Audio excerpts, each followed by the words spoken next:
This is an Akhbarat, a handwritten news bulletin from the Mughal Empire.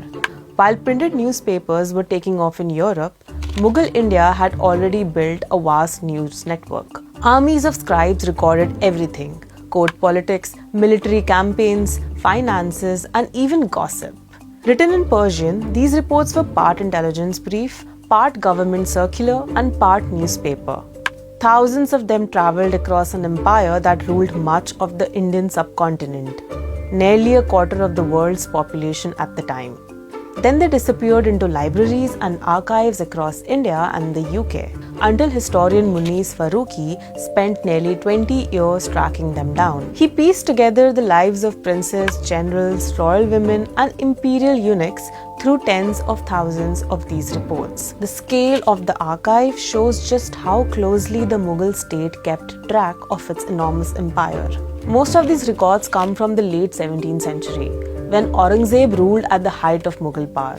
Together, the Akhbarat offer a rare look at how his empire actually functioned, almost like watching an empire watch itself. They also challenge some long-held assumptions. They reveal that women in the imperial harem and court eunuchs wielded far more political influence than historians once believed.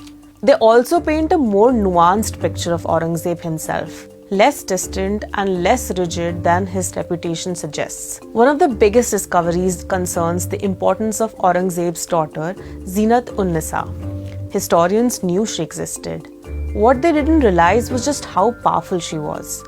It wasn't one dramatic document that revealed it, but her name reappearing across the archive. By the end, it became clear Zinat-un-Nisa wasn't a minor royal figure. She was one of the most influential people at court and a crucial ally to her father. And historians believe they've only scratched the surface. After centuries in archives, the Akhbarat are still rewriting what we thought we knew about one of the world's greatest empires.